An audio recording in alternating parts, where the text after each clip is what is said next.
Hello friends, સ્વાગત છે તમારું મારા આરવી કુકિંગ કિચનમાં। આજે આપણે બનાવીશું માઝા।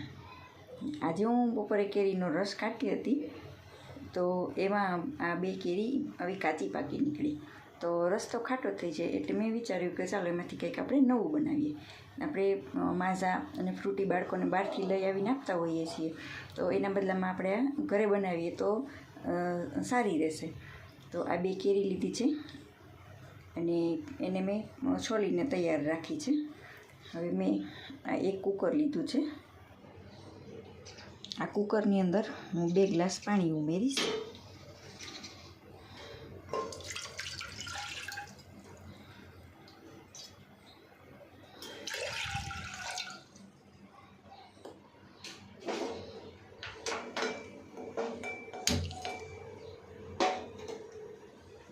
હવે આ બંને કેરી આપણે કુકરની અંદર મૂકી દઈશું।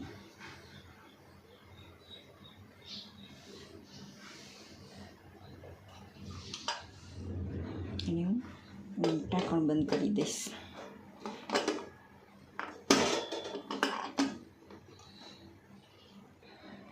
આ ઢાંકણ પેક કરી દીધું છે અને 4 વિસલ થાય ત્યાં સુધી આપણે તેમને પાકવા દેવાનું છે। જો ફ્રેન્ડ્સ, આ વિસલ થવાની તૈયારી છે।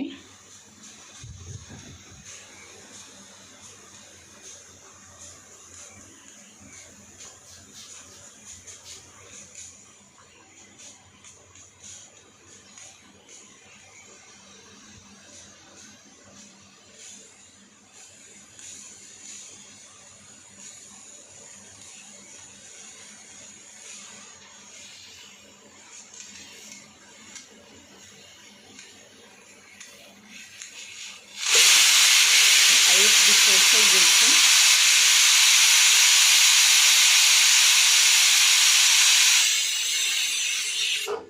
આ રીતે 4 વિસલ થઈ જાય પછી એમને ઠંડુ થવા માટે મૂકી દેવાનું છે। એ ઠંડુ થઈ જાય પછી એમાંથી આપણે એને બહાર કાઢી લઈશું। જો ફ્રેન્ડ્સ, આપણી 4 વિસલ થઈ ગઈ છે। હવે હું ગેસની ફ્લેમ બંધ કરી અને કુકરને નીચે ઉતારી અને ઠંડુ થવા માટે મૂકી દઉં છું। જુઓ ફ્રેન્ડ્સ, કુકરમાંથી વરાળ નીકળી ગઈ છે અને આ કેરી પણ બફાઈ ગઈ છે। તેનો હલકો એવો કલર ચેન્જ થઈ ગયો છે। જો આપણે આમ કરીએ તો એમાં ચીપીઓ તરત ખૂંચી જાય છે। તો હવે એમને આપણે એક ડીશમાં કાઢી લઈશું।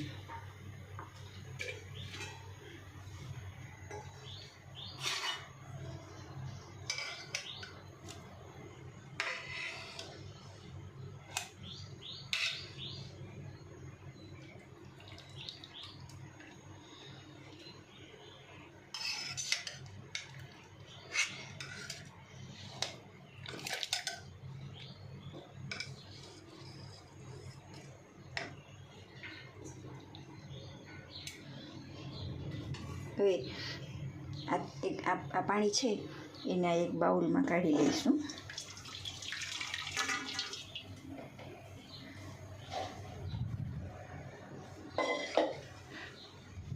હવે અમે એક વાટકો ખાંડ લીધી છે, જે અંદાજે 250 થી 300 ગ્રામની આસપાસ ખાંડ છે। તેને આપણે ગરમ પાણીમાં નાખી દઈશું અને ચમચા વડે તેને આપણે ઉગાડી લઈશું।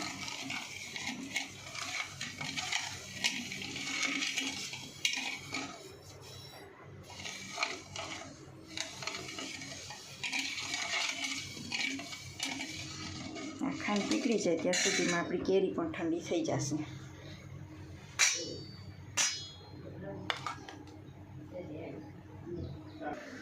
જુઓ ફ્રેન્ડ્સ, આપણી આ કેરી હવે ઠંડી થઈ ગઈ છે। તો હવે તેને આપણે ચપ્પુની વડે જે આપણે ખાંડ ઉગાડીને રાખી છે તેની અંદર ઘસી લઈશું।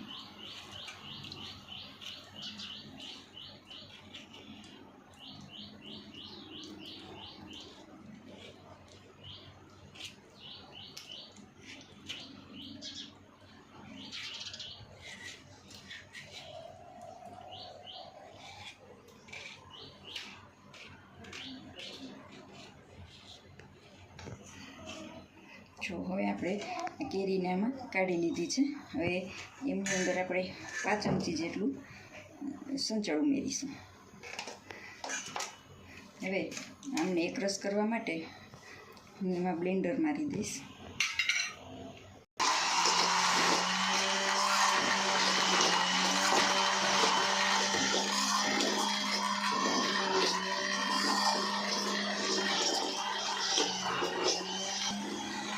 આપણે એમાં બ્લેન્ડર મારી દીધું છે. હવે તે એક રસ થઈ ગયું છે. ગેસની ફ્લેમ પર મૂકી દઈશું.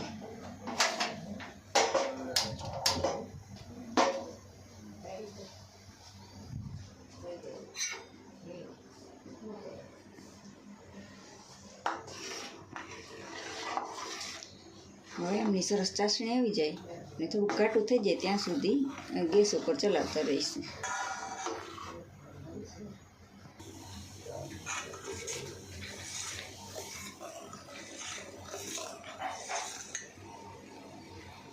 જો ફ્રેન્ડ્સ, હજી આ થોડુંક પાતળું છે. થોડીક થિકનેસ આવી જાય ત્યાં સુધી તેમને આપણે ગેસ ઉપર ચલાવતા રહીશું. જેમનો કલર પણ મસ્ત ઓરિજિનલ માજા જેવો જ દેખાય છે. જો ફ્રેન્ડ્સ, આ એકદમ ઉકળવા માંડ્યું છે તો સરસ કાચ જેવો કલર દેખાય છે, ઓરિજિનલ માજા જેવું.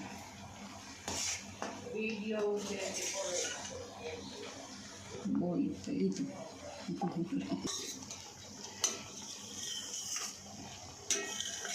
જો ફ્રેન્ડ્સ, આપણી ચાસણી આવી ગઈ છે. હજી આ ઠંડુ થશે એટલે આમના કરતાં પણ થોડું કાટું થઈ જશે. તો હવે તેમને આપણે ગેસની ફ્લેમ બંધ કરી અને નીચે ઠંડુ થવા માટે મૂકી દઈશું. જો ફ્રેન્ડ્સ, આ તૈયાર છે આપણી માઝા, જે ઠંડુ થઈ ગયું છે. હવે આને આપણે આ રીતે ગ્લાસમાં સર્વ કરી શકીએ.